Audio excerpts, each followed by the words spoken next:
Good morning, good afternoon, and good evening, depending on whatever time you're watching us. Karibu sana. Of course, we are here today with an amazing person, kama kawaida, sindio? And in case you don't know, I'm Tamara Patience. Na mwenzangu naitwa Muna Shwai. Unanipata hivyo katika mitandao yangu pia ya kijamii. Facebook unanipata kama Muna Shwai, Instagram ni shwai_tz, lakini ukija TikTok akaunti mpya kabisa hii ni muna.shwai. Unafurahi nini? I'm telling you, Muna amefungua akaunti ya TikTok hatupumui huko. Ni muda wote ni TikTok napatikana hivi. TikTok ni muna.shwai. Allah, okay. Anyway, I hope that you're feeling fantastic. Na kabla tuende mbali, remember, subscribe. Sindio? Yeah. Now, speaking of TikTok, na ile excitement Muna has about TikTok, I'm just going to start by posing a question. What do you use TikTok for? When you created your TikTok account, kwa nini wewe kwanza create TikTok account yako? What is the essence of your TikTok account? A direct question to me. Au kwa viewers? No, to the viewers and also to you. Okay. Kwa nini ni create TikTok account yangu? Kwa sababu nadhani pia ni moja kati ya platform ambayo itanikuza, itanifanya nifikishe vema, nifikishe kwa urahisi jumbe au kile ambacho nakiwasilisha katika jamii. As you know, mimi ni mtu ambaye natoa matangazo ya moja kwa moja kutoka Channel 7 News TV, mida fulani vya asubuhi, jioni pale. Wakati kama huu naungana na dangu Tamara, wakati mwingine, sio siku zote nitakuwa naye, wakati mwingine nakuwa naungana naye kwa ajili ya 1 2 3 ABCD. Lakini mara nyingi nakuwa Channel 7 News TV kwa ajili ya kukujuza zile habari za asubuhi, jioni pale. Kwa hiyo ili kufikisha ujumbe haraka, natamani pia watu wengi ambao hawatumii Twitter, hawatumii Instagram, wanatumia TikTok pia iwafikie. Kwa hiyo ni one of the deal katika kichwa changu. Lakini pia nimewaza kwamba TikTok huku naona kuna wafuasi wengi vijana. Vijana wanasaizi kutana na mzee age imeenda kutumia TikTok, inakuwa kama nadra kidogo, lakini inawezekana wakawa wanatumia, sio mbaya kwa sababu hakuna limitation ya huo mtandao. Ila kwa vijana age kuanzia 20, 18, 19, 20 na kuendelea hivi, naona ni wazuri hawa katika masuala mazima ya biashara. Nitafanya nao biashara. Soon nitalaunch biashara yangu, kwa hiyo nadhani huko pia kutakuwa na mazuri ambayo inatakiwa wajue. Okay. And that is a beautiful plan. Hiyo ni plan nzuri sana. So Muna has his plans of how he wants to use his TikTok for business, for content, for news, whatever he does. And for you, what exactly do you use TikTok for? Yeah. You know, because today what is happening in Kenya is that right now, for the past 2 weeks, there have been a lot of talks on TikTok. Ndio. You know, TikTok specifically, the kind of content yenye iko TikTok, the kind of content that you are consuming, the kind of content that your kids are consuming, the kind of content that you are creating, the kind of content that people are consuming as well. Yeah. You know. Yeah. And it may raise a lot of questions. Kwa sababu last week there's a petitioner who filed a petition to ban TikTok, especially in Kenya. Yes. Kwa sababu the kind of content that is there, you know. So they were citing there's a lot of inappropriate content that is put out on social media through TikTok. There's a lot of verbal abuse. There's a lot of sexualized content that is being put out there. Now today, so the move was to ban TikTok. Yes. You know? Yeah. Of course, kulikuwa na talks. There are certain members of parliament who came out and said, you know what, the youth in Kenya are mostly using TikTok as a platform ya earn money, you know, because it's like a source of employment. Wamesema hivi wataka kwanza biashara on TikTok. Yes. When you go to TikTok, a lot of youths are using the platform to create content, to earn money. And you know the kind of shida tuko nayo ya employment in Kenya, you know, especially among the youth, you see. So instead of being out in the streets to do crime, the defense is that we are here on TikTok doing content, making TikTok as a source of employment. You know? Sure. So Leo, the president is going to have talks with the president of TikTok, and the president of Kenya is going to have talks with the president of TikTok. Yeah, na huyo mtu anaweza kuzungumza naye ni afisa mkuu mtendaji wa kimataifa. Yani ukimwachilia founder, maana yake anakuwa na watuma wakuu mbalimbali au anakuwa na wakuu mbalimbali kwenye kampuni. Sasa huyu ni afisa mkuu. Na habari yenyewe ilikuwa hivi, naomba nikusomee kidogo hapa. Rais Dr. William Ruto amesema atafanya mazungumzo na afisa mkuu mtendaji wa TikTok, Shu Zichio. Angalia maneno tunavyotamka. Anaitwa Mheshimiwa Xu Ziqiu, kwa hiyo Kichina zaidi, si ndio? Mnamo Alhamisi Agosti leo tarehe 24 mwezi wa 8 huu mwaka 2023.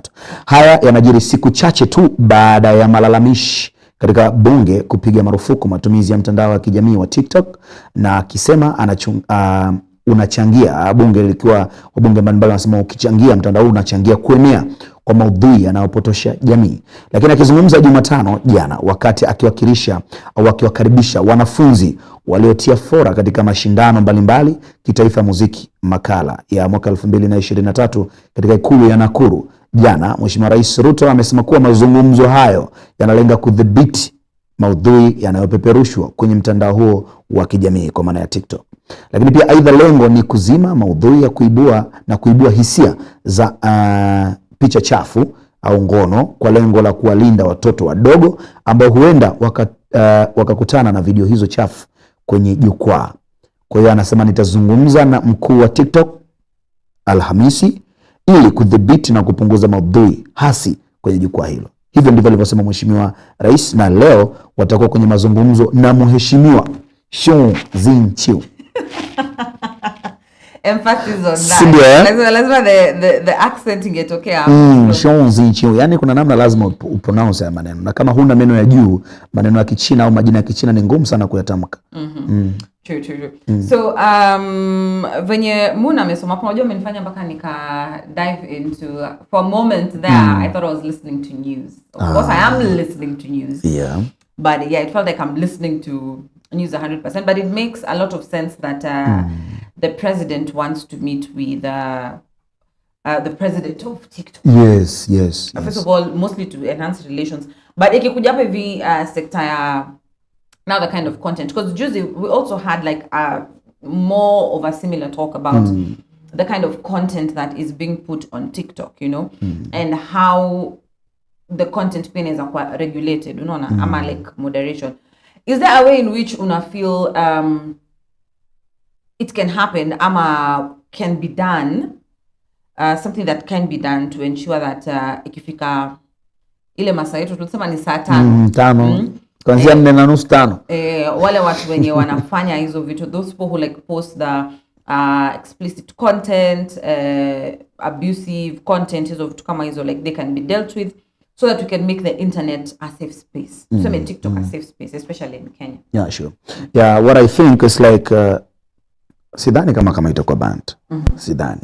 Na kama itatokea Mheshimiwa Rais atazungumza vema na huyu mwakilishi mkuu mtendaji wa TikTok kimataifa zaidi, tafsiri yake ni kwamba natamani watoe hizi waweke sheria pia za matumizi mabaya kwenye mtandao, kwa sababu kama alivyosema Mheshimiwa Rais, na juzi ulikuwa umenipa kauli moja nzuri sana, internet never forgets. Yeah. Kwa hiyo the way watu wanavyokuwa wanafanya, wewe utakavyokuwa una upload video yako kule, utakavyokuwa unaweka hizo vitu zako ambazo ni saa 4 usiku, saa 5 usiku, tafsiri yake kupo na watu ambao watakuwa na download, wana screenshot, yani kuna vitu vingi ambavyo unaweza kuvifanya through your pictures and whatever, si ndio? Videos. So sometimes hizi regulations zinatakiwa ziwekwe pia, zifuatwe ili kudhibiti pia vizazi vyetu, kudhibiti pia haya maudhui, lakini pia kuweka usalama kwa vizazi vyetu. Kuna watoto wadogo ambao siku jana kama ulivyosikia Mheshimiwa Rais alikuwa kule Nakuru kwa ajili ya uzinduzi wa tamasha ile festival ya masuala muziki, na kuna baadhi ya zawadi alizitoa kwa wanafunzi ambao waliweza kushinda katika mashindano mbalimbali ya kutengeneza mashairi na vitu kama hivyo.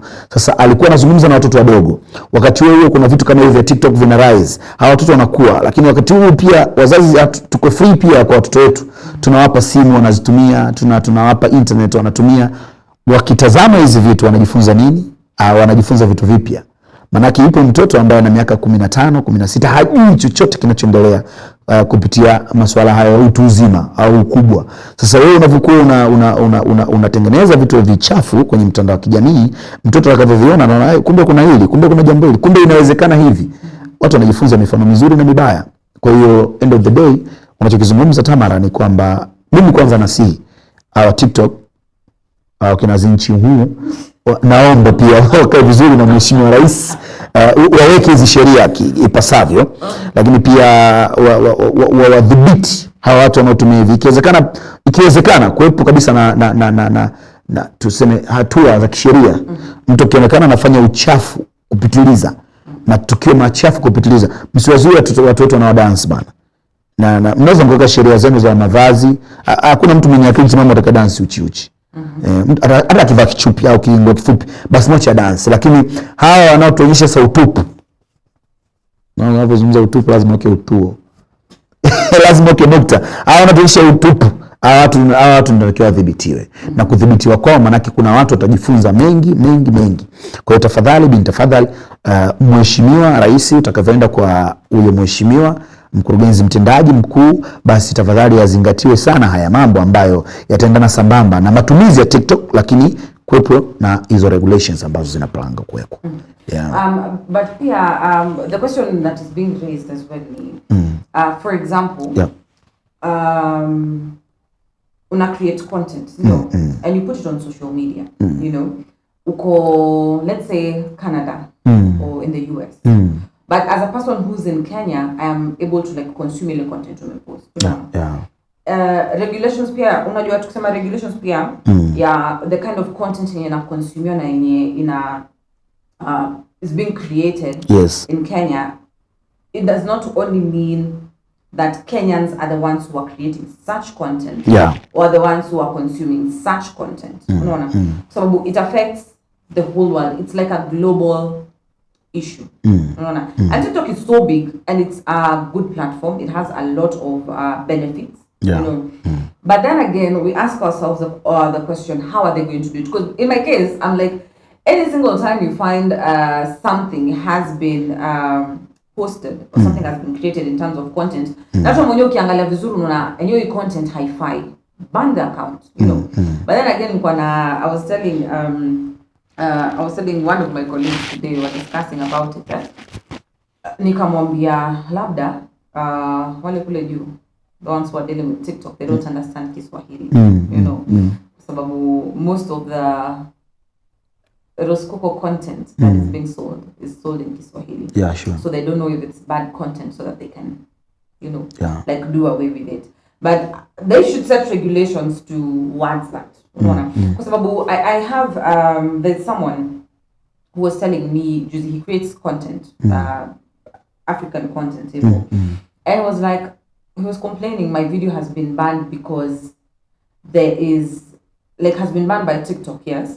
When you ask why it has been banned, like when you're it's called what? The competition of fan, I saw how it's called them. Okay. Like when you ask TikTok like why they banned your video, and it was because it stated the presence of guns, which is quote unquote like inciting violence. But you ask yourself, I had to go back and rewatch the video because I watched the video like 2-3 times. I did not see it, you know. But then I went back and I saw it, and he asked me a question like, so this is something really small.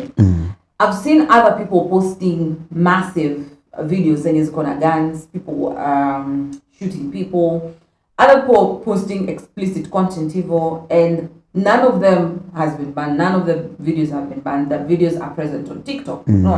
So in that case, what are some of the other thing that should be discussed probably in this meeting is how exactly are they going to regulate content? How exactly are they going to confirm hii ni mzuri, hii si mbaya, or this can be consumed and this cannot be consumed? Because for example, if you want to be a YouTuber, there's that place where you actually consent to probably this video has some violence, you know, and there's always also that disclaimer. If you're coming to watch this video, maybe it has a bit of violence, it has a bit of something that which might be stressful to the user and stuff like that, you know. Yes. But the main aim is not like inciting violence. So lazima pia that to be laid down clearly. Like, to what extent am I allowed to post guns? To what extent am I allowed to post probably my body? Because at the end of the day, TikTok was created for people to, there's someone who probably does businesses as swimsuits. And the only way to market it is just that way, Yeah. But that question of regulating, I think it's really one thing. Yeah, of course, kwenye hili lazima kuwe na mazingatio makubwa. Kwa sababu hata YouTube ulivyozungumzia, YouTube kuna vitu vingi wameviweka kama sheria. Na ukifanya masiala wanafuta kabisa account yako. It's like kuna sheria ambazo pia ukiwa na post pia hata kuna sema wanakuambia hii iko mtu anaweza kuitazama kuanzia na umri wa miaka 18. Yani it's like sio haijatengenezwa kwa ajili ya watoto. It's not made for kids. Yani inaandikwa kabisa pale, inatakiwa uklik uweke. Ushaelewa? Unavozidi kuendelea pia kama kuna copyright claim itakuona. Hii na copyright claim. Lakini tunaona kwenye mitandao mingine it's like kama kuna nyimbo ya mtu unaweza tukaweka vitu vikaendelea, which is not bad. Hiyo sio mbaya, kwa sababu tunatamani sometimes kupost kitu kidogo kina ujumbe fulani wa mtu, lakini tunaogopa kuweka kwa sababu copyright. Lakini kwa watu kama YouTube wameangalia sana hivyo vitu, na kama kuna tatizo pia hata wewe ukiona kuna video yako it's like imetumika sehemu, unaweza ka report. Maana ukiripoti kule YouTube wana communicate na huyu mtu kama copyright, wanampiga copyright. Na inafika kipindi wanaangalia strikes pia. Yana strike ya kwanza na strike ya pili. Ikifika strike ya tatu kwenye YouTube unafutiwa video yako. Sasa tunaangalia madhumuni yaliyowekwa na watu wa TikTok ndio alikuwa ni yapi, lakini pia kwenye hizo regulations nini haswa nitakiwa kizingatiwe. Tunaomba sana katika hili waangalie pia hata namna ambavyo maudhui yanatakiwa kupostiwa basi yawe ya mtindo upi na mtindo upi. Kwa sababu huwezi kuposti vitu vya hovyo YouTube na wakakuwa yani kabisa inafutwa. Yani it's like inafutwa, hii sio ya style. Sasa kwa TikTok hivyo vitu pia labda tuseme upya I don't know how to put this word well, but labda niseme TikTok imekuwa ni application ambayo labda sio kongwe. Maybe hajakutana na technicians ambao pia wanaweza which siwezi kusema hivyo, lakini ninachomaanisha labda haijaboreshwa zaidi, haijawekewa sana vile vipaumbele, maybe kwa sababu wanataka ifike sana, kwa sababu hadi sasa tunaangalia katika takwimu zaidi ya watu bilioni 1.something duniani wanatumia hii TikTok. Na Zhang Yiming huyu ndo alikuwa ni founder wa TikTok, na alivyokuwa anaitengeneza hii through kwenye kampuni ambayo inaitwa ByteDance Company. Hiyo ni ByteDance Company ambayo ndani ndo kuna hii TikTok ambayo inaonekana ndio imefanya vyema. Yani kwenye kampuni kama tuliokuepo sisi hii inaonekana kuna kitu tunakicreate afu ambacho kinafanya vyema, kinatengeneza fedha nyingi. Kwa hiyo Zhang Yiming ambaye ni founder mkuu mwenyewe wa TikTok ameingiza fedha nyingi sana. To the extent 2022 takwimu za Forbes zilimwonyesha kwamba ni tajiri wa pili China. Yani amekuwa ni tajiri wa pili China, na Forbes 2023 wametoa takwimu zao za fedha, ameonekana ni tajiri wa 26 duniani. Yani worldwide yeye ni tajiri namba 26. Kwa hiyo unapata kuona ni kwa namna gani mtandao unaleta fedha, ni kwa namna gani mtandao unaleta watumiaji wengi, ni kwa namna gani pia mtandao unaonyesha ni kwa namna gani mambo yanaenda vema katika muktadha mzima wa kuendeleza hii TikTok. Kwa hiyo hivyo ndivyo ambavyo naweza nikazungumzia, lakini katika sheria kama sheria nchini Kenya tunapata kuona namna gani Mheshimiwa Rais anaingilia kati ile zoezi baada ya kuona mchakato huu au mambo ambayo yanafanywa na Wakenya, hususan sio mambo tu ya kawaida bali ni mambo ambayo yanapitiliza, yani wenyewe wanakuambia extra, na as you know too much is harmful kama tunavyosema siku zote. Kwa hiyo watu wanavyozidi kuutumia huu mtandao basi wautumie katika vizuizi fulani, na mwisho waone kama hapa kuna mwisho. Nimeongea sana lakini mwisho kabisa nataka nimeongea sana lakini mwisho kabisa nataka nikwambie kitu kimoja, dada yangu, ya kwamba kwenye kila fursa ambayo inaletwa na taifa, aidha na jamii, aidha na familia, inatakiwa tujue jinsi ya kuitumia na tuwe na zile regulations zetu, lakini pia tuone hapa ni mwisho wa matumizi. Unaona, kwa mfano anakupa nafasi baba ya kutoka nje ya nyumba kwa sababu maalum, labda inaonekana Tamara anaenda kazini asubuhi, anarudi nyumbani jioni. Sasa hii nafasi ni lini hadi lini? Hii nafasi labda ni Jumatatu labda hadi Jumamosi, au Jumatatu hadi Ijumaa. Lakini inaonekana tena Tamara anatoka Jumapili asubuhi, anarudi usiku. Manake hapo matumizi mabaya ya muda. Wakati huo pia katika jamii tunavyokuwa tunaletewa fursa, mfano tunaletewa fursa labda za mabomba, lakini mwisho wa siku haya mabomba tunayatumia vibaya. Sasa hii fursa ilivyokuja duniani imekuja, kuna baadhi ya nchi wanaitumia fursa vizuri sana. kibiashara zaidi. Na tunaweza tukasema kwa sababu labda ana sheria ngumu labda za Kiislamu au ana sheria ngumu za Kikristo. No, haimaanishi hivyo. Sheria ngumu hapa inakuja tu pale baada ya wewe mwenyewe kujitambua na kutumia vizuri mtandao.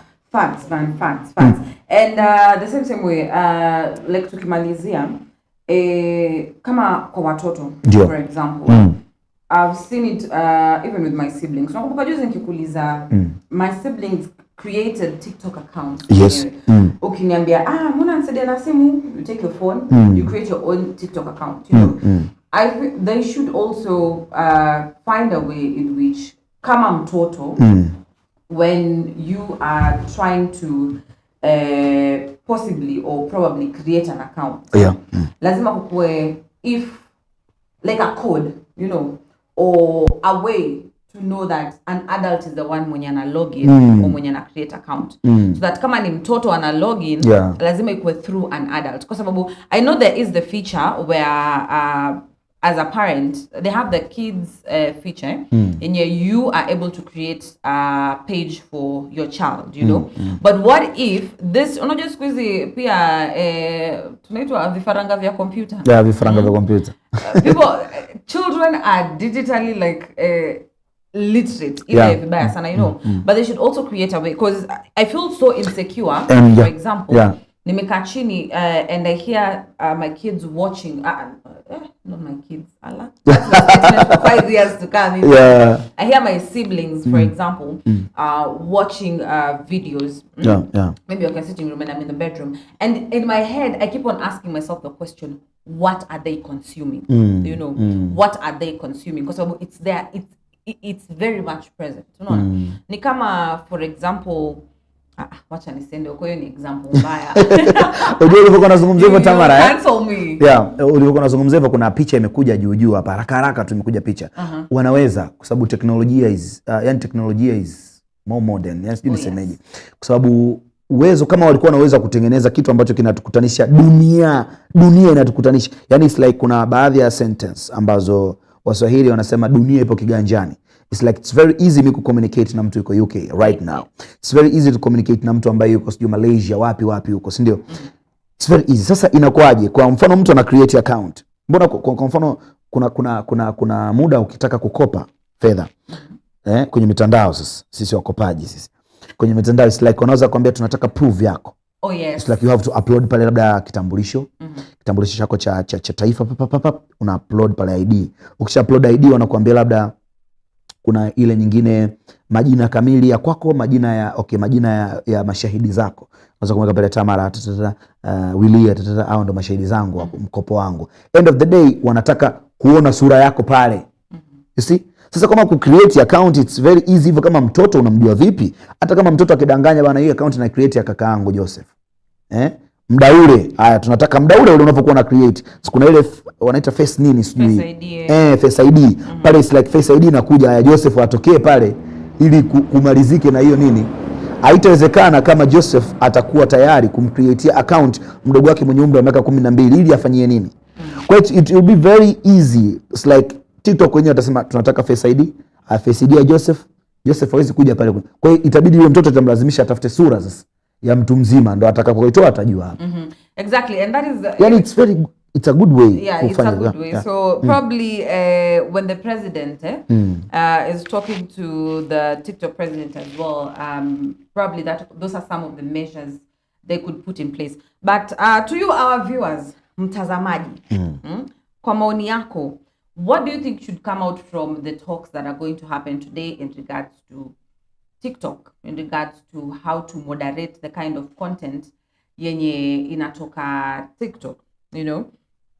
Tell us on the comment section. Feel free to tell us on the comment section below. Again, nauliza, kwa maoni yako, unaona what could be the possible best way in which TikTok can be moderated? Yeah. And is it now you're eager to listen to? If you are a creator, kama we ni content creator, kama we ni consumer, kama uko na kampuni yako na inatumia TikTok, business owners hivyo, you can feel free to tell us in the comment section below and we'll appreciate. Yeah, sure. Now, speaking of creating content, digital content, talking bad about people, We have seen that recently, even to Juzi, one Kenyan singer called Bahati was really trolled on social media because of a family picture that he put out there. So he posted a family picture of his family, definitely him, the wife, Diana Mara, and the 3 kids. And we saw a photoshopped photo of the family again with extras there, including Abel Mutua, Keraji the Don, and also Victor Wanyama, you know, and the kids' pictures there and everything. But a lot of people obviously came out like waka defend Bahati, waka defend the act itself, saying that it is not good, what was posted by Mike Sonko. But then again, we have seen Bahati coming up with 2 really lovely letters. One to the wife, akimwambia baby, najua ni kubaya, najua you've been trending, you know, najua people have been talking bad about you, and I know you don't really listen to haters. Because sometimes you just have to turn a deaf ear, you know, but you're a strong woman and anakupenda and all that. So later on, he shared a photo the son, the elder son, who he adopted, you know. Na akamwambia vizuri, you're my son, you know, yani wewe ni mtoto wangu, hata niseme wewe ni mtoto wangu, you know. And it seeing him defend his family like that, it got us asking this question.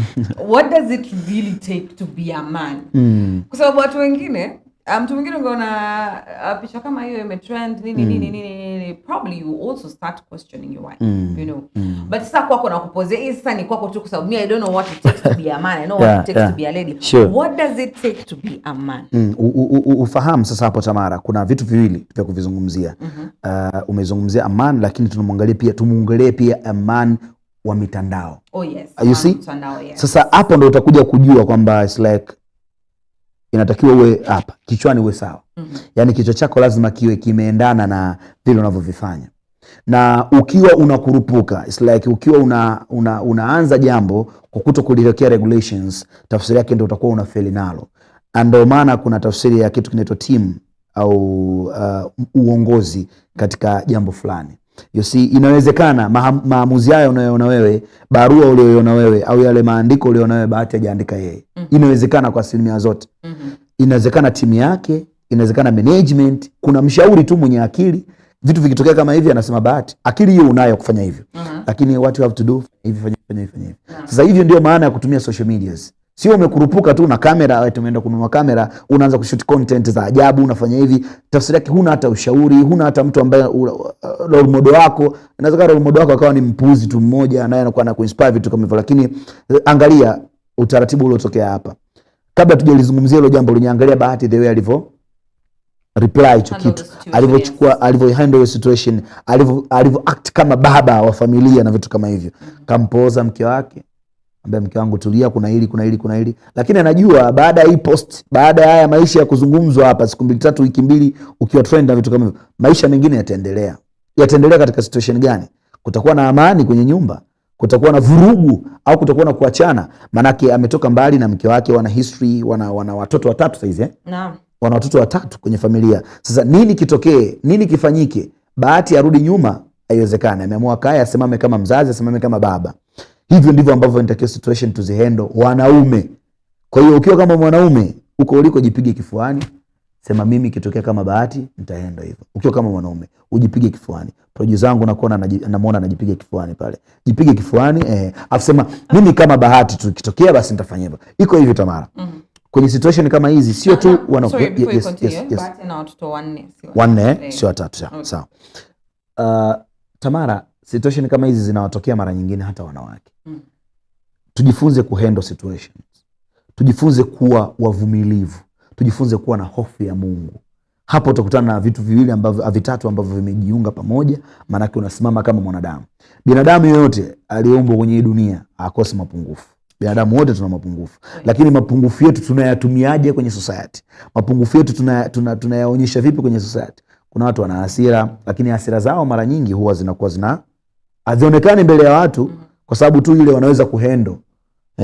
kuna watu ni wana tabia mbaya kweli kweli, yani ukimwangalia hivi Tamara unasema huyu dada sinashindwa kumdefine beautiful lady, akitokea ametokea, lakini unakutana na huyu dada sometimes akikiwasha na kiwasha Shanaelewa akilipuka analipuka, lakini hawezi kuonyesha hivyo kwenye society, yuko nayo tu hapa. Sasa the way anavyohandle hiyo kitu ndio inatakiwa tuwe na hicho kitu.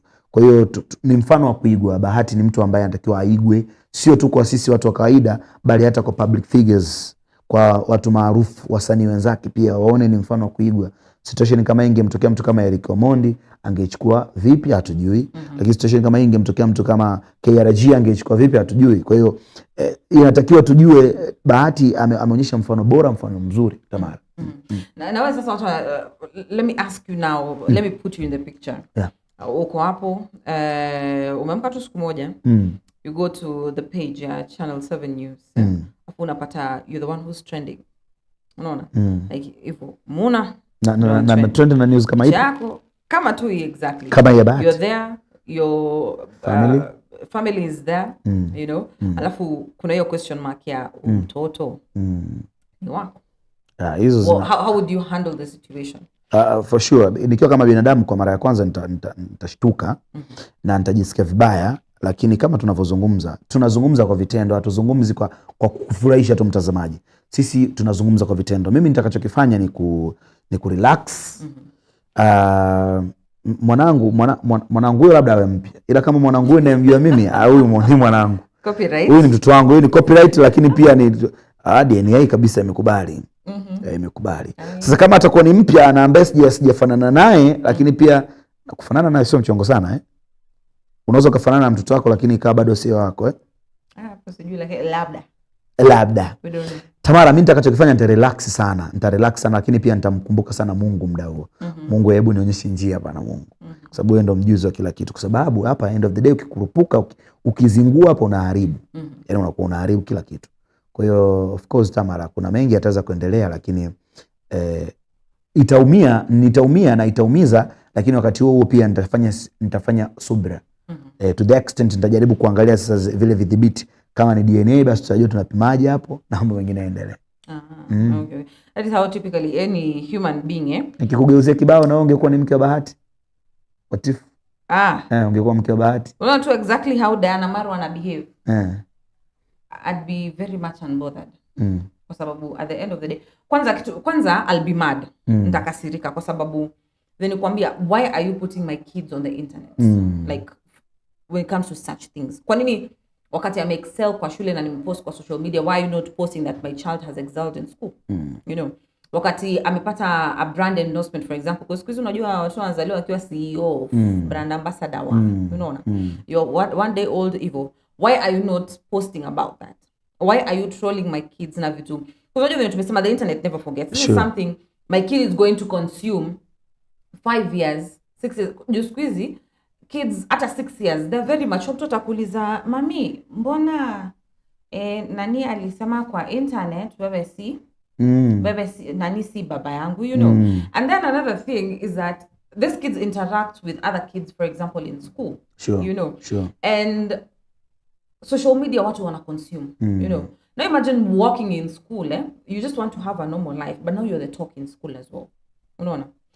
Ile kukorofishana ya ubeshte muno unaniambia nini hata nani si baba yako. Yaani kuna namna fulani mtu anakuwa mtoto anakuwa anatengeneza, unamharibu kisaikolojia by the way. Exactly. So number one, I'd be very mad. I'd be a mad woman because why are you trying to destroy my kids or hata my family?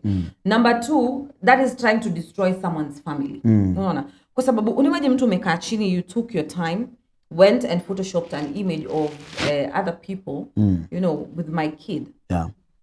It does. Where do you even get the time to do that? Number one, you know, as much as, kwa sababu unajua, once you do something bad, it actually overshadows every other thing that you've been doing ilikuwa good na helpful to society. Sure. So number one, I'd be mad, I'd be furious, I'd probably try and see if the law can help me. Sawa. Na nitaka nije kwenye hilo nikuulize pia. It's like ili swala sheria inaweza kaingia na kama inaingia sheria manake anaripotiwa yule mtu wa kwanza source, si ndio? Aliyetuma ile picha, si ndio? Na kuna muda tulisoma defamation. Yes. Hii ni defamation kabisa hii. So, but we don't know what Diana will decide to do, anaweza amua kufanya, anaweza amua to take the other route, but saa zingine pia unaonesha mtu you unbothered. No, my third reaction would be unbothered, because by the end of the day mimi ndio najua, unajua nasema ajuae mtoto huyu ni nani, mama ni mama, unaona. So if that is the way to go, be comfortable. I'm like ni nini kwa sababu unajua pia when you are a celebrity ni nini hujasikia juu yako, you know, like you've had a lot of, if you let it like weigh you down, it's going to like weigh you down until ukufe, unaona. So but it's not good. It all also narrows down to, because unajua nashikanisha pia na ile ya content creation ya TikTok nini moderating of content, like people should focus on content yenye haiharibio watu wengine, you know, especially when kids, just leave kids alone, you know, leave the kids alone. Or if you want to come to me man to man, come to me man to man, come to me woman to woman even, but just leave the kids out of it, you know, because you're traumatizing the kids directly and indirectly, because they'll consume the content, you know, kwa sababu tumesema the internet never forget, it's there for life. 10 years later mtoto Google jina yake kwa sababu they come from a celebrity family, the name is going to turn up, you know, the name is going to turn up. Anyway, anyway, as we talk about family, sasa tunaongelea familia, tunaongelea wazazi, siblings, brothers, how mnakaa na watu kwa nyumba and all that. At what point does it reach when you discover that you are in a toxic family? At what point does it get when you discover that your sister, dadako, is toxic to you? Ndugu yako is toxic to you. Baba yako is toxic to you. Mama yako is toxic to you. Auntie yako is toxic to you. And the list is yani haishi. At what point do you discover? For example, on my side, unafahamu kuna ages, kuna ule umri wa utoto.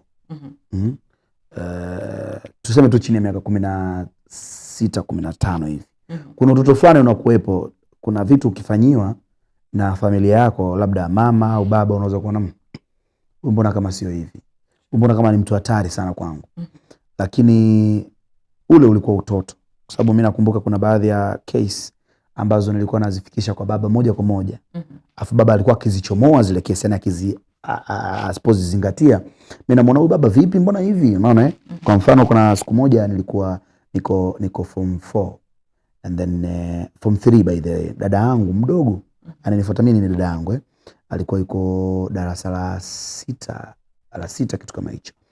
Yule dada alikuwa, mimi nimefika pale nikamwambia baba, mimi kuna kitabu nakitaka cha chemistry. Kumbuka kabisa nikamwambia mimi nataka kitabu cha chemistry, nataka nikafanye kitu gani. Kwa sababu kuna baadhi ya materials nimeyakosa na vitabu vyangu vilichomwa, yani dormitory letu lilichomwa, liliungua, kwa hiyo vilipotea vingi. Kwa hiyo nikamwambia kitabu cha chemistry mimi ni muhimu sana kwangu na vitu kama hivyo. Akaniambia kwa sasa sina hela. Basi wakati natoka hivi sister nikawa nimepishana naye. Sasa yule sister darasa la 6, baba mimi nataka kitu fulani. Kuna kitu alikiomba basi kumbuki ni nini. Lakini baba akamwambia acha usumbufu bwana. Hebu njoo mara moja. Unajua ile mzee akazama kwenye coat. Yani naikumbuka hii, akachomoa pesa kampa. Ni pesa nzuri ambayo hata mimi kile kitabu ningeweza kununua, lakini sikumbuki sister alikuja na kesi gani, lakini haikuwa important sana hivyo kushinda vile. Ile siku nilikasirika sana, nikasema huyu baba vipi tena, unaona Kwa kuna hizo points ambazo za utoto tuseme, labda kumbe inawezekana baba alikuwa amezingatia vile kutokana na yule mtoto wa kike. Plus sio hivyo tu, mimi kuna labda kuna plan alikuwa amenipangia mbele kufanya na vitu kama hivyo, labda nitamnunulia vitabu, nitampa na vitu kama hivyo. Sasa kwa umri ambao uko Tamara hivi, unaelewa unakuja unaona scenario, labda mfano it's like wewe umepata mchumba, kwa mfano tu mchumba anakuja kwenu, anataka kuoa wewe. Eti baba sasa anakuwa nakataa kwa sababu tu labda point, labda mchumba wako na wewe mko na different tribes, mfano tu mfano tu mko na different tribes, which haipo sana considered kwenye mahusiano. Yani sio kitu ambacho kinaweza kukutesa wewe au kumtesa yeye kwa wakati huo. Hiyo ikirichi hivyo, wewe unaweza kuona kama hapa kuna shida. Oh yes, that's actually a big problem. Mfano tu yes, ndio na mimi nimetoa tu mfano. Kwa hiyo ziko sababu zingine ambazo pia inaweza ikawa dada, mjomba, mama, baba ukaona ni wachungu kwenye familia kwa sababu ya matukio hayo ambayo unaweza kufanya. Kwa hiyo natamani kushare baadhi ya vitu, lakini nikusikize nawe kidogo. Kusikize na kidogo Tamara. Sitaki kuchoa feature. But Kenya umesema makes a lot of sense. Kwa sababu kuna wale it becomes so toxic when mzazi wako anataka you marry mwenye like the person yenye yeye anataka. Hiyo Kiswahili, the person mwenye yeye anataka. Na uko sahihi sana, kisho chako kimenyoka hicho, kimenyoka. Exactly. It becomes so toxic. Kwa sababu this is a discussion yenye probably it has not been had ukunje, lakini for example kama in Kenya kuna places where certain tribes usipooa, unaona, like mzazi wako anakuambia utaona maybe for example mwanaume Mluya for example, napenda example akuje nyumbani na mwanamke labda Mkikuyu, unaona, aseme mimi nimempenda huyu, this is going to be my madam, this is who I want to marry, this is who I want to spend my life with, this is the mother of my children, you know, hivyo. But then again wazazi watakata, utafika hapo mpaka upate so umeleta for example like the bibi kuja kutembelea wazazi the first time, unaona, the second time unakuja nyumbani unapata umekuja na bibi yako ndio, but unapata pia umetafutiwa mwanamke Mluya, unaona. Now you're being forced, like you have to marry this woman, you know, like you're being forced kabisa. If you don't marry someone from our tribe, then we don't consider that marriage. Now it happens in a lot of tribes. It happens in a lot of tribes in Kenya. It happens in a lot of families in Kenya, which is so bad, which is so mean. And quote of that, na niongezea kitu hapo kidogo. Kuna marafiki zangu fulani nawajua na nawafahamu na mnanitazama. Kuna rafiki yangu Mkikuyu ananitazama saa hizi. Ukishaona kama familia yako iko na hizi vitu, tafuta Mkikuyu mwenzio. Sawa mimi naona hivyo. Yaani ukishaona kama ili kuepuka sasa ile migogoro, mizozo na vitu kama hivyo. Ukiona familia yako wewe inapenda hizo vitu, which sio vitu vizuri sana kuvizungumza na sio vitu vibaya sana tuweze kusema no, sometimes vitu vinaenda na tribes, ndio Kwa naomba kama wewe ni Mkikuyu, rafiki yangu unanitazama Mkikuyu na kujua, achana na yule Mkamba, achana na yule Mjaruo. Anao wawili. No. Ana Mkamba na Mjaruo. No. Kwa hiyo mwanangu, acha hizo vitu. Alafu angalia kama familia yako kweli hizo vitu zipo, basi mtafute Mkikuyu mwenzako ili ukimpeleka kule kusiona migogoro sana. But no, you know, the statement that you're even making, Muna, is a toxic statement. I know. By itself. It's not toxic. But at the end of the day, it's not toxic. You know when you're falling in love with someone, Unajua nimekutetea. Unajua nimekutetea kwa sababu gani? Unajua nimekutetea kwa sababu gani? Kwa sababu kuna watu it's like wanajua kabisa. Listen to me. Kuna watu wanajua kabisa, kwa mfano mimi natokea kwenye familia ya Kikamba. Mfano, mimi natokea kwenye familia ya Kikamba. Na pale nyumbani sio mbaya. Sio mbaya mimi kuwa na Mkamba. Sawa Lakini sometimes kuna wanaume waongo. Wanaume hao waongo wanamdanganya Mluya, wanamdanganya Mkikuyu. Ndio maana nimetaja mfano yule bwana ana wasichana nao, anayempenda nani hapa mimi sijui. Namzungumzia yule mwanaume anayempenda hapa simjui. Kumbe hawa ana mpango kwenda nao mwisho siku anawaacha. Sasa hawa wananyoa na kwa dilema baadaye, kwa sababu ana mapenzi ya dhati na yule Mkikuyu. Sasa Mkikuyu huyu mwisho siku anajua kabisa familia yangu ya Kikuyu haitaki hivi. Hapana. Mbona? Na hizo ndio tunasema the toxic behaviors, kwa sababu ukitoka huko nje for example, mmoja wanasema, hata sio wanasema, musema vitu mbili kwa hii dunia hazina aibu na hazina adabu. Ya kwanza ni tumbo, ya pili ni roho. Tumbo kwa sababu ukisikia njaa itaguruma. Unaona? Haina adabu, whether uko umekaa hapo hivi na president, whether umekaa na huyo demu na katia, whether uko peke yako, haina aibu. Kitu ya pili yenye haina aibu ni roho. Kwa nini? The heart wants what it wants. Unaona?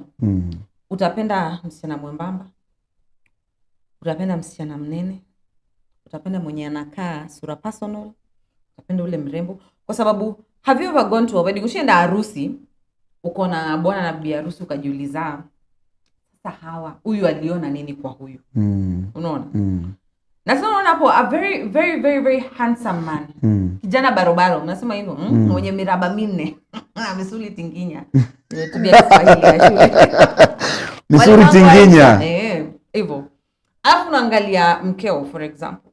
Unajiuliza how, why? No, akasema mapenzi. Unaona hivyo. The same thing utaona msichana, very beautiful lady. You know, and I'm sure when I'm saying this, you have someone in mind. A very beautiful lady, and you keep on asking yourself, why? Why that man? Why are you with that man? Here? Unaona? Why with the man when you're embarrassed to introduce kwa rafiki zako? You know, those are two things, unaona? Yeah. Kwa hivyo, wakati natoka nje like going to look for a spouse, for example. Hawezi niambia ati kwa sababu mimi ni Mluya nitoke na ile mindset ya haitakiwi. Nikiona na nione Mkikuyu na anibambe ama Mkalenjin na anibambe. Unaona? Yani that is like saying ati you should focus on one tribe. That because it's a toxic mentality. Very right. It's a very old mentality. Very right. Tuko we're a new generation. Things that are supposed to be. Na mimi Tamara hapa kama ulikuwa hujanikote vema, kama ulikuwa hujanisikia vizuri pia. Tamara, mimi nachukia sana mtu ananiambia tueni Mkikuyu uone na Mkikuyu mwenzio. Au sijui Mluya aende na Mluya mwenzake. No, hiyo ni very very fake. Yani sijui niweke katika sura gani. Yani it's a toxic kama unavyosema. Lakini nawaonya, I'm just warning. Wale wanaume wenye wachumba wawili ambao hawana direction now. Nisikilize vizuri, na wakati huo unajua sometimes tukizungumzia hizi issues za toxic and whatever unaposema, lakini pia kuna mila na desturi. Unajua kuna baadhi ya watu wanaendelea ku practice hizo mila na desturi, tamaduni, which is not bad. Kuna tamaduni zingine nzuri, yani kuna watu wanasema nyumbani kwetu sisi tuko na tamaduni hii. Ya mgeni akifika tunachinja kuku, anakula, which is not bad. Lakini wakati huo kuna wazazi wanawish kuendeleza zile tamaduni zao nyumbani. Sasa tamaduni hizi zinaendelezwaje? Tamaduni hizi utakuta bana Mkikuyu anatamani aendeleze tamaduni na Mkikuyu mwenzie, which are not bad. Sisi hatukatai. Yani hakuna mtu anayekukataza Mkamba asimuoe Mkamba. Kama ulivyosema kuna roho hapa. Roho ikishapenda hapa, imependa. Kwa hiyo ikitokea Mkamba kampenda Mkamba mwenzake waendane. Lakini isitokee, mimi naona tena hiyo, isitokee Mkamba akawatamani Wakikuyu na Waluya. Wakati huo hata yani kutamani, unajua kutamani na kupenda ni tofauti. Tamaa. It's like mimi natamani tu na kuwa nao tu for the use. Sasa huyu Mluya utakapomwacha aje atamiwe na nani? Kwa kama unanielewa? You get me? Yes, ukimtamani manake nenda naye sasa kamtambulishe kwenu. Lakini kama kwenu unaona ni kuchungu ni kubaya na wewe tayari una mapenzi ya dhati na Mkamba mwenzio, basi nenda na Mkamba mwenzio, which is good. Yeah, that's okay. That's okay. You got me now? Yeah, now I get. Nimejaribu tu kujitetea sipo huko. I get you. Nimejaribu kujitetea. I get you. Anyway, so pia kuna some other behaviors that at home like wazazi, siblings like wanatoa, which is very toxic, you know, which is not good for you as an individual. Yeah, sure. Kuna wale I say there are those parents, there are those siblings who make your business your grandmother's business. What do I mean by this?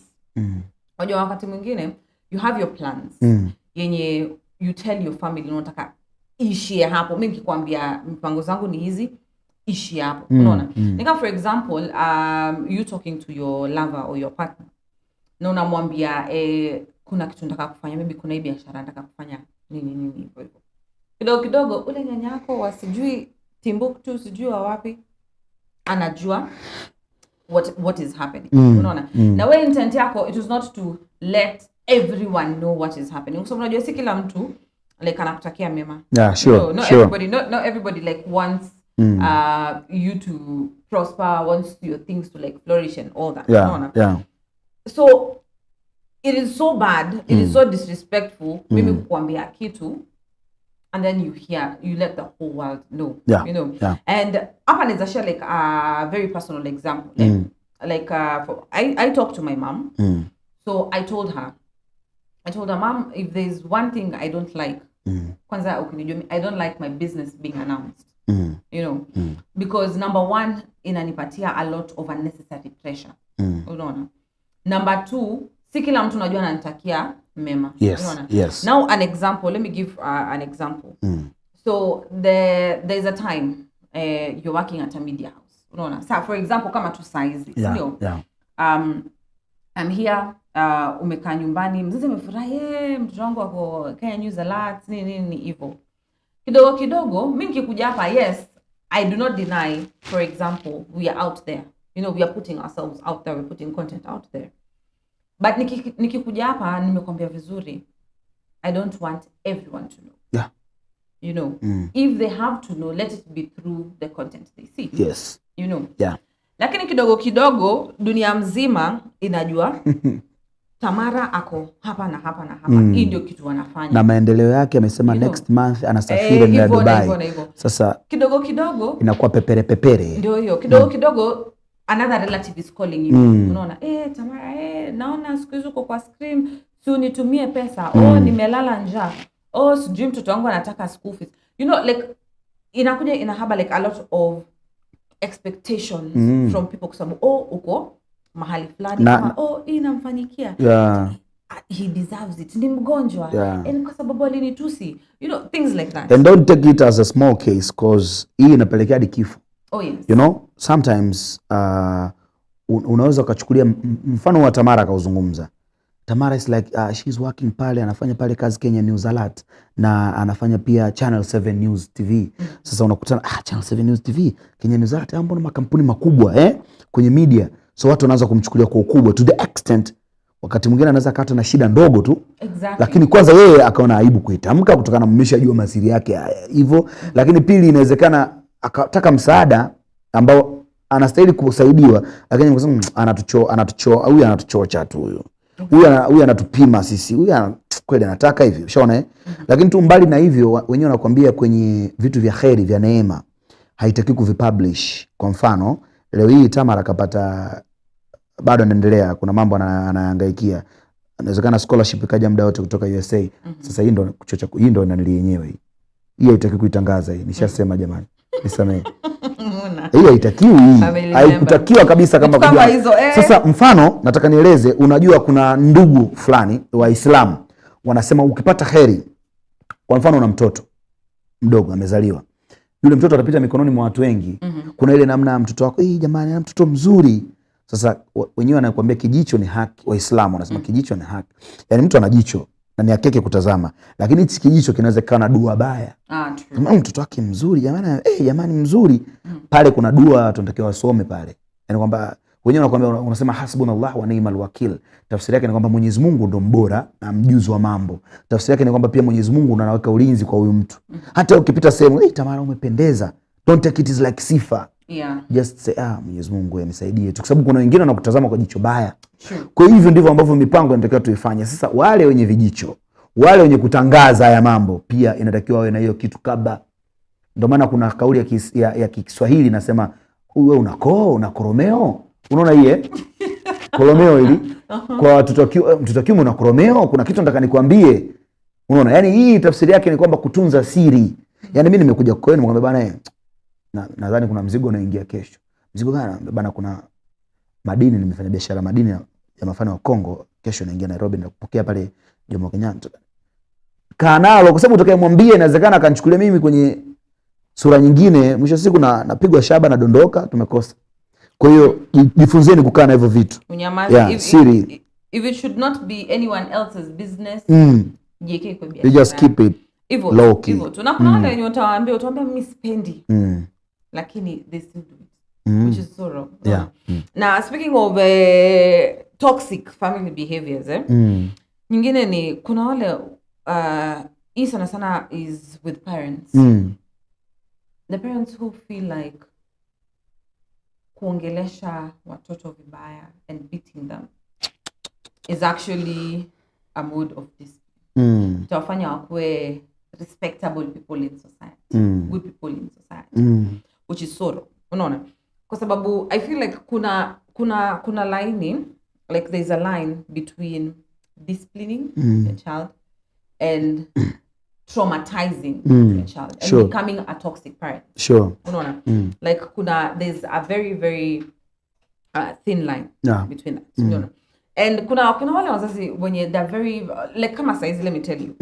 If there's one thing I hate seeing or hearing is parents wakitusi watoto wao. Oh, wewe ni mjinga, sitaki watu wajinga. Wewe hata si mrembo.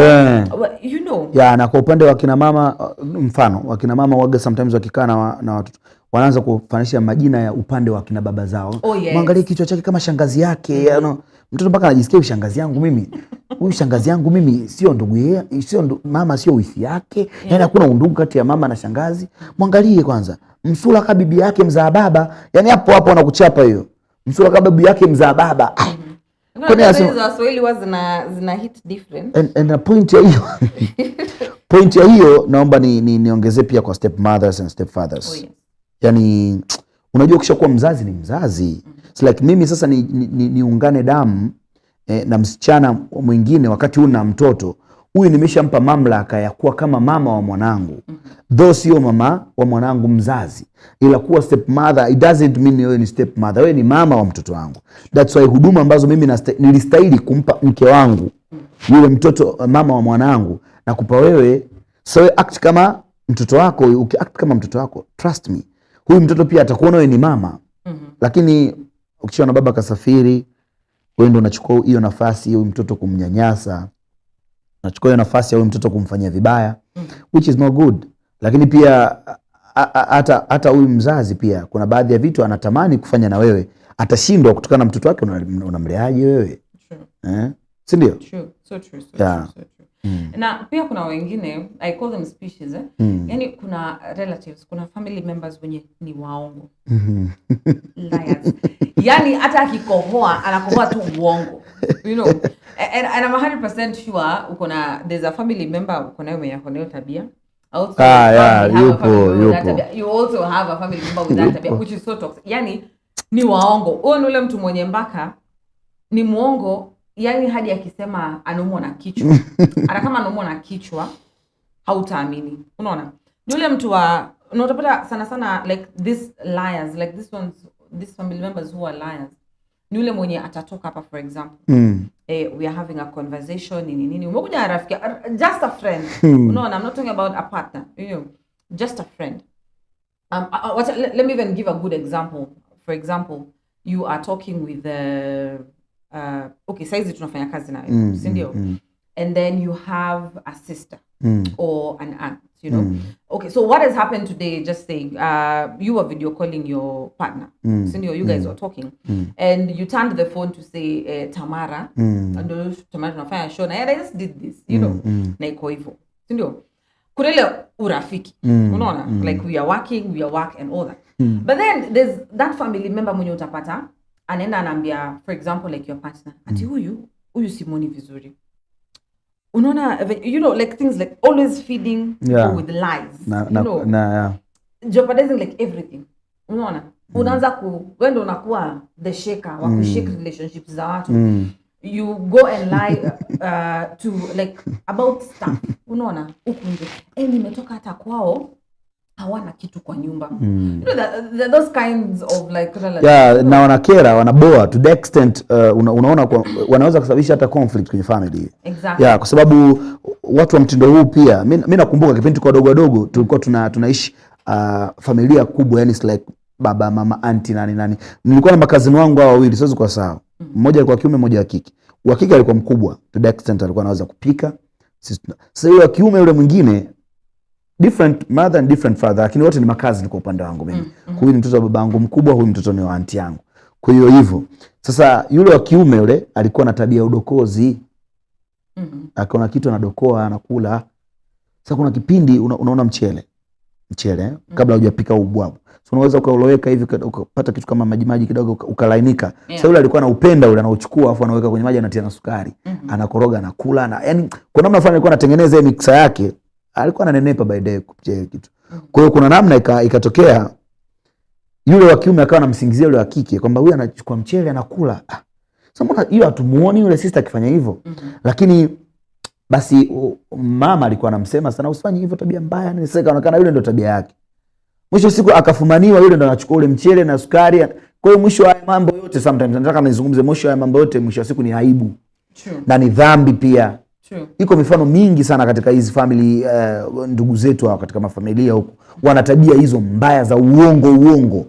Alafu unapata for example like mwenye alikuwa anaekelewa yeye ndio anakula na si yeye, utapata labda kwa sababu the mother anaendelea like kumscold ile kumkosoa nini inaweza mfanya aanze kumchukia. Unaona, kwa sababu like unajua ni uongo, mbona anaendelea kunisema you know mtu kama hiyo, which is so bad. Then inaendana hand in hand na kuna wale like family members who talk bad about, yani kuna wale people who hawana anything good ya kusema. Unaona, kuna wale family members wenye ukikaa tu hivi chini na yeye 90% of vitu watakuambia ni toxic, actually 99% uongo, vitu za kukosanisha watu. Unaona, only 1% thing yenye atasema ni mzuri, nikimwambia habari yako aseme you know, which is something. But now watu kama hao ndio wanasema avoid those people, na wanakuwa wadogo kikamatwa hao, avoid those people, wanakuwa wadogo. Exactly. So I remember the family members who anytime they go somewhere, yani the first thing ukimuuliza kwenye umetoka ukoje, wacha nikwambie ule hata bibi yake amfanyiangi anything. Unaona, bibi yake ni mchafu, bibi yake ni nini. In fact alisema wewe sijui ulifanya nini, you know, like, and then you know most of the time when it comes to family, like you do that hatred, you know, because you don't know what's happening. Like, sure. You just yani kuna wale backbiter certified pro max relative yani kazi tu ni perepere kila umewapa kabisa degree ya backbiters pro max relative, yani they have nothing good to say, they never have anything good to say. Umekuja kwa nyumba for example umekuja kwa nyumba, you're dressed nicely, you know, for example like as a lady, you know, and you're young, you're making good money, you know, come to the house, your aunt akozelas are like no umevaa vizuri, hizi nguo ni wewe ndio ulijinunulia. Kidogo you go home, nasikia huyu hata alienda anaekwa na mbaba mahali, you know, things like that. But you are working hard for your money, you know. Huyu hata aligongwa, alipata accident na gari, na ni kwa sababu alikata kulipia na ni school fees. You know, first of all, it's not your responsibility to pay for your relative's school fees. Let's begin there. But why are you always the person with negative perceptions things? You know, negative perceptions. Yani ukiangalia tu hivi like ukibreathe this negativity. You know, anywhere you are is just negativity. You know, it's not good. Those are people you should avoid at all costs. You should avoid. Ukiwa na hizo matabia hata kwangu huwezi kanyaga. Mimi kuna baadhi ya ndugu hadi siwasalimii kabisa. Kwa hivyo yani siongei nao in short. Vile inafaa. Kuna wimbo mmoja jamaa anasema atucheki na wewe kwa sababu ya uongo na umbea. Ona atucheki na wewe kwa sababu ya uongo na umbea. Kwa sababu moja tu ya uongo na umbea. Yani ukiwa mbea mimi nacheka nayo kwa nini? Exactly. Ukiwa muongo nicheke nayo kwa nini? Tabia yako ni mbaya, nacheka nayo kwa nini? Kuna mzee mmoja huyo sitakuja kumsahau, huyo simtaji huyo. Au anaruhusu mtaji. So tuambie nifanye nini? Yule mzee mimi namaliza form 6. Niko kuna mji mmoja Tanzania unaitwa Morogoro. Sasa nikasema chuo nafanya application wapi? Nafanya application Dar es Salaam. Na nimeapply Dar es Salaam. Of course Dar es Salaam kuna makazi, kuna nyumba, kuna nini ya familia. Lakini hapo nilipo yani it's like ni kama Nairobi, yani Nairobi tufanye ni kama it's like Kayole. Sawa. Chuo kiko maeneo yale ya Kayole na nyumba ipo maeneo yale ya Kayole. Lakini nyumba ya familia iko labda kule Kitengela kule. Unaona? Sasa angalia hiyo distance ya kutoka mimi Kayole kwenda labda pale Kayole kwenye chuo. Pale kuna nyumba ya yule mzee na ni mzee wangu kabisa. Alafu kama atakuwa ananiangalia hapa sasa naomba tu nisamee. Yaani hii jambo bado ninalo. Ni mzee wangu kabisa yule mzee. Nyumba yake iko pale yani Kayole pale na like najua na pale nyumba iko imejengwa nyumba kwenye compound moja zimejengwa nyumba 3. Yani like kuna nyumba ndogo ambayo like hii ni nyumba ambayo anakaa tu mtu mgeni nani anakaa. Kuna nyumba kubwa hii kaweka watu wamepanga na kuna hiyo nyumba nyingine like hivyo kaweka watu wamepanga. Sasa hii nyumba ndogo mimi nafahamu kabisa kuna space pale. Lakini nikasema nisivamie, ngoja niulize. Mzee bana vipi nataka kae pale chuo. Akasema nakuja kukupa funguo. Yani nikupe funguo ukakae. Hiyo funguo nimeipata. Mpaka namaliza chuo mwaka wa 3. Hiyo funguo naingoja. Pole, usijali. Nimejali. Hili Tamara nimejali. Hili ninalo bado liko hapa. Lakini nimesamehe. Labda nitakupatia kifunguo next year. Ili nikafanyaje? Si mchezo. But naelewa kile unasema. Kuna watu kama unataka kumsaidia pia usimsaidie. Na useme tu mara moja kwa sababu building my hopes up nini. Wewe kama utaki basi wewe niambie bwana, mimi siwezi au sitaki, usiseme. Hata mara next week mimi nitakununulia, usijali. Unataka nini? Si kigari tu kidogo. Kigari kidogo unaila kununua kigari wewe bwana wewe. Si mwambie tu dada watu bwana endelea kupanda matatu. Na kigari kidogo kivits. Unayo hiyo hela. Jicho kama ng'ombe. Mimi na hasira na watu. By the way, ng'ombe jicho lake nzuri bwana. Ng'ombe jicho lake nzuri. Tafuta mahali pa kutoa hiyo hasira. Anyway, tukisonga mbele. There also wale watu wenye umesema kuna wale family members who don't know how to respect boundaries. Sure. Kuna family members hawajui ku respect boundaries zako when you're with them or when you have your other family members around. For example, musema hivi na sina aibu nikisema hivi. As a family member, number 1 boundary, never ever come to my place without informing me that you're coming. Kwa sababu akia Mungu, and I swear you will stand at that door, you will knock, you will not open it. Umeswea kabisa sana. Hiyo na hapa. Unanikumbusha bali ndio tuendelee mama. Kwa sababu you know sometimes it's good. It's just respectful. When you're coming over to someone, call them. Hata mtu ajipange kwa sababu saa zingine mimi sitakudanganya. Saa zingine labda utaki kuona watu. Saa zingine labda hata wewe mfuko haikuruhusu kukaa na watu wawili kwa nyumba. Unaona? Or an extra person in the house, Sometimes inaweza kuwa a relative mwenye huyo ni toxic. That toxic person, ule mtu mbea, ule mtu nini, you don't want them in your house. So ule mtu atakupigia simu akwambia niko hapa, mwambia tupatane pale Quivers. Unaona? Na mkimalizana hapo sherehe yenu kila mtu anaenda kwao. It's just a boundary. But utapata kuna wale relatives vitu unakuja mpaka unaingia unakaa kwa mimi nitakufukuza kwa sababu you're supposed to do that. Like no, don't do that. Other thing ni wale watu with kids. You have kids. And this is a universal rule. Naambia kila mtu huko nje. Do not come and start kissing my kids. Hapo kuna is this no. Just because you're family. Unaona? Na it's a rule lenye umelea watu vizuri, umesema I don't want that in my house, But because you feel we are family, we are blood related, you want to do that. And as much as I tell you don't do that to my kid. No, like chum, I don't like that. This is gonna be I don't ukikuona unafanya hivyo mtu like inanikera. Unaona? Na hiyo ni tamaduni ya nchi ya Ufaransa. Exactly. Ufaransa it's like walikuwa na hiyo tamaduni, it's like wana kiss to the extent yani hata mgeni ukifika kwenye hiyo taifa it's like wanakukiss. Yani it's like hivyo. Kwa hiyo udogo ukubwa walikuwa ni hivyo, na hadi sasa wanaendelea, lakini though kidogo kuna namna ambavyo wameshusha kidogo hiyo tamaduni, lakini ilikuwa ni tamaduni yao ambayo wao wakifanya hivyo wanaona ni kitu ambacho ndio kinatakiwa kifanyike hivyo, vitu kama hivi. Kama mfano hicho kitu ulichokizungumza hapo cha kwanza hicho. Kuna mfano mmoja mzuri sana. Kuna mfano mmoja mzuri. By the way namhusu rafiki yangu. Rafiki yangu mmoja anaitwa Fateh Abeid Kaluta. Babu yake alikuwa ni waziri wa kwanza wa sheria nchini Tanzania. Alikuwa anaitwa Sheikh Amri Abeid Kaluta, ni waziri wa kwanza wa sheria. Lakini pia alikuwa ni waziri wa tamaduni, sanaa na vitu kama michezo. Alikuwa ni meya wa kwanza wa jiji la Dar es Salaam. Alikuwa na mavyeo mengi. Yule mzee sasa simjua waziri tena. Somebody bossy, majumba makali pale. Sasa yule mzee alikuwa na kitu kimoja. Ulikuwa ukienda kwake bila taarifa. Sasa ndugu zake wengi au asilia wao ni Kigoma. Kigoma is very far kutoka Dar es Salaam. Na usafiri pekee ambao unatoka Kigoma kuja Dar es Salaam ni train. Sasa ilikuwa ukifika kwake bila taarifa, siku ya pili anachukua escort, tena anampa tu maelekezo dereva. kwamba mfikishe stesheni.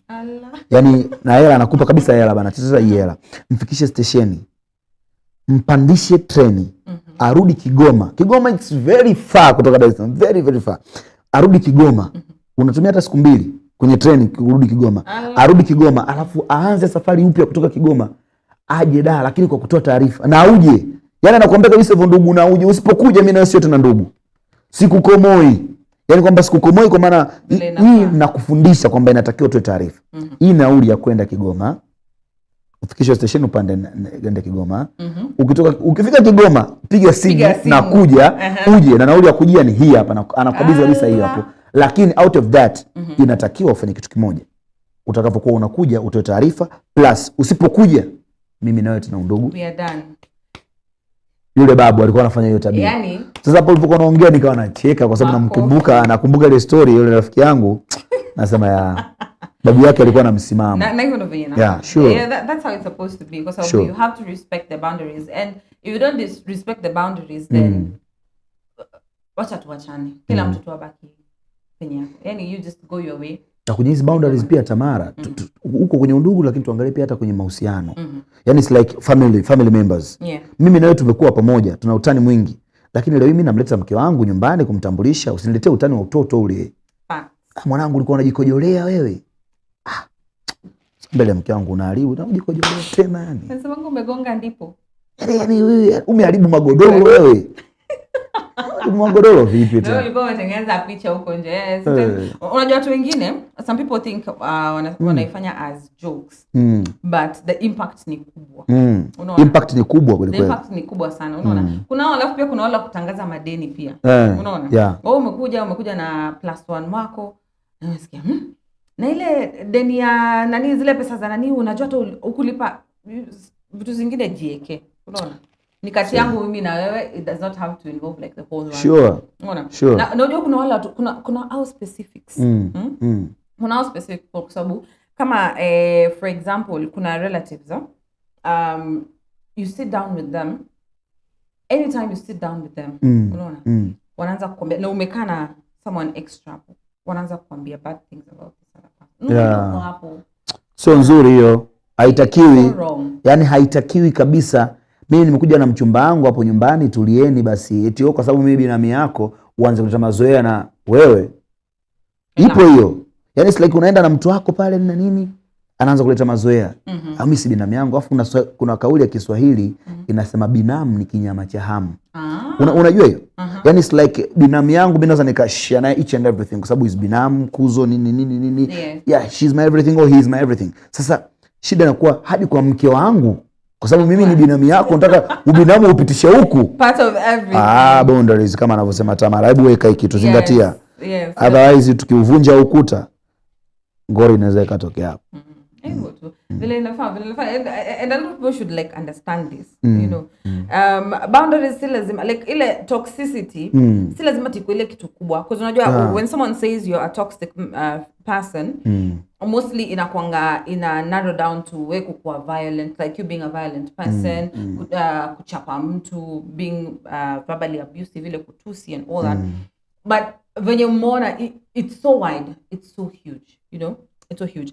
And you can feel free to share with us your experiences of toxic family members, like ule mse toxic kwa familia yenu. Unaweza kataja jina yake hapo chini useme nani alifanya nini. Si tunaweza tusikutaje jina wewe, lakini tukamtaja huyo sahihi.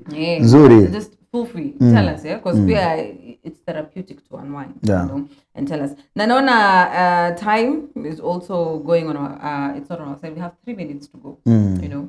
And all I can say, kwa wale watu wenye okay, no, before I say, let me just give you a chance to wind up. Like unaweza patia tu a parting shot regards to whatever we talked about. Of course, out of all tulivyozungumza, kikubwa ni kuendelea kutufuatilia sisi. Kikubwa ni kuendelea kutufuatilia katika mitandao yetu ya kijamii kama hivyo Kenya News Alert, YouTube pale unakuwa unashirikiana na sisi mara kwa mara tunavyozidi kuendelea kunyambua na kudadis mijadala mbalimbali ambayo inaendelea, si ndio? Niko na Tamara mara nyingi sana. nikiwa na Tamara mara nyingi waga na relax sana, kwa sababu kuna madini mengi anayatoa, lakini pia anajifunza vitu vingi siku hadi siku. Na wewe unakuweza kujifunza vitu vingi sana, lakini ukijifunza peke yako ndio unakuwa uchoyo. Inachotakiwa ni kushare hiyo link, na una share na una subscribe, una share pia, watu wanakuwa wana comment kule, wana like na wenyewe wana share pia, wakati wanakuwa ni member wa Kenya News Alert na wanajifunza mengi kupitia sisi. Na tumesema end of the day, end of the year pia tunaweza tukakaa safari kidogo, tukasafiri kidogo kwenye kusherehe kidogo huko. Sasa kwenye kusherehe pia nitakiwa tunakuwa pamoja, basi unakuwa ni member wa Kenya News Alert. Pia Channel 7 News TV msisahau jamani. Channel 7 News TV East Africa, Facebook na YouTube hapo. Unakuja hapo, tunakutana pia huko kwenye shows mbalimbali. Lakini kile ambacho tunakuletea siku zote ni cha kukufunza, cha kuelimisha, lakini usichukulie personal sana. Inatakiwa ujifunze tu baadhi ya vitu, afu vingine unaviacha, vingine unaviendeleza, si ndio? Mimi naitwa Muna Shwai. Bye bye. Anyway, thank you. Muna hata summarize you. Be sure to check us out. Be sure to share. Be sure to subscribe. Also, be sure to share your experiences. Like tuambie what is happening in your world. Of course, we are not experts in some of these things, but we share. You probably might be an expert, and we'd love your opinion on that. So feel free to do that. Once again, whatever you're sharing on social media, on TikTok and everything, very, very important, very, very crucial. The impact is so wide. Remember that social media does not forget. Sure. When you post up, make sure it's beneficial to people. Do not troll people. Do not be verbally abusive to people. Do not defame people. Try as much as possible to create positive content, you know. Sure. And when it comes to family members, the toxic members, avoid those people like plague. Kabisa. Avoid those people. Anyway, we are gonna see you again in the afternoon. Yeah, sure. But before then, be sure to subscribe, and we love you, and adios. Bye-bye. Thank you.